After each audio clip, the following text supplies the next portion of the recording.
I want to find the equation of the line tangent to f of x at x equals -2, where my function is 3x to the fifth minus 4x to the third plus x minus 10.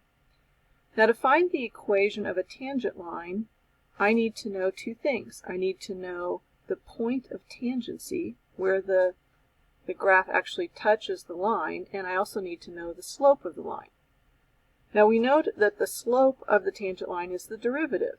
So we're going to use the derivative function to find the slope. So I want to find the derivative of f of x at x equals 2. So I'm going to write the derivative function.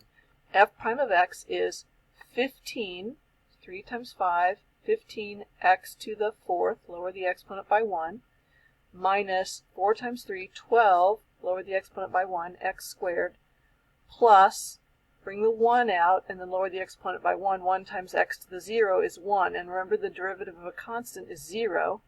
So we have 15x to the fourth minus 12x squared plus 1 as our derivative function. Substitute -2 in the function, and we get the slope, which is 193, which means the graph is extremely steep at this point. Now we also need to find the point of tangency. We know the x-coordinate of the point, but we need the y-coordinate of the point. To find where the y-coordinate of the point is, we need to go back to the original function. So we put -2 into the original function, f of x, and calculate that y is -76 when x is -2. So at the point -2, -76, the slope of the graph is 193.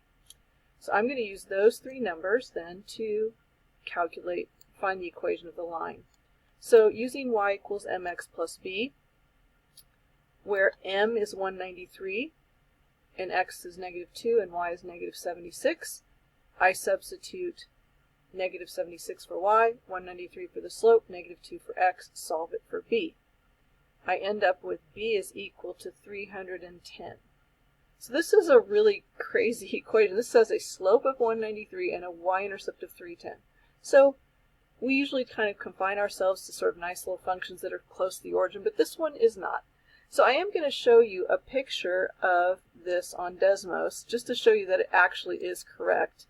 I had to change the window settings pretty drastically on the function so that you could see. So I have my x-axis just going from -5 here to, about 20-something. But I have sort of a narrow range, but look at my y values. I have them going by 50s because I had to get all the way down to -76 and then all the way up to the slope. You can see here's the y-intercept. So we do have a y-intercept of 310. The slope of this graph you can see is very steep. Okay, so it's like 310 divided by like whatever that 1.6. So we can see that the slope of 193 totally makes sense here. Very steep graph, and it is tangent to the point -2, -76. So when you are asked to find the equation of a tangent line to a function, you're going to have to use both the original function to find the point of tangency and the derivative function to find the slope, and then use those two values to write the equation.